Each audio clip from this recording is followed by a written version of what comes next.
Bathroom ಅದೇ ತರ ಇದೆ.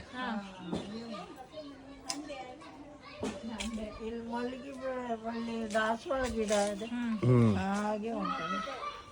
ನೀವು ಇಲ್ಲಿ ಅಡಿಗೆ ಮಾಡ್ತಿದ್ರಲ್ಲ, ಅದು ಸಾಗರ ಹಬ್ಬಕ್ಕೆ ರೊಟ್ಟಿ ಸುಟ್ಕೊಂಡು ಹೋಗ್ತಿದ್ರಲ್ಲ. ಯಾವ್ದು ಇದಾ? ಇದೇನೇ ಇದು ಅಶ್ವಿನಿ? ಫ್ರಿಜ್ ಇದೆಯಲ್ಲ? ನಮ್ಮ ಅಪ್ಪನ ಫ್ರಿಜ್.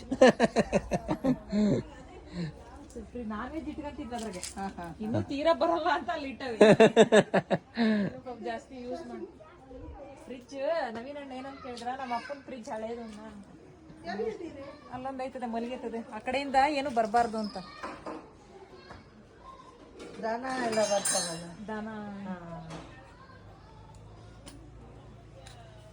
ಅಶ್ವಿನಿ ವಿಡಿಯೋ ಒಂದು